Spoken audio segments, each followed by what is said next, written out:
bazalwane. Yabona ke ngoku. Yabona ke ngoku.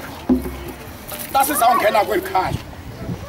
Andifuni mabhethe-bhethe. Bantu abangena mqolo. Ngoba siphume ecaweni. Sisithi sizoncokola nabantu belikhaya. Kunjawunjoku sizokwenza umsebenzi esiwuthunywe nguThixo kwelikhaya. Asazi mntu apha. Asizalani nabo abantu belikhaya. Kodwa sicaka sikaThixo. Umongameli bethe izolo.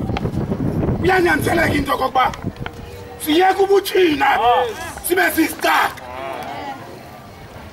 Uthi uThixo namhlanje makhe size kwelikhaya sizoba sisicaka.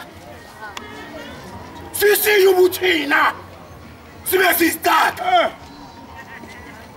Okokuba awukwazi uba sisicaka ngicela ubuye umva ngoba uzawusiphazamisa.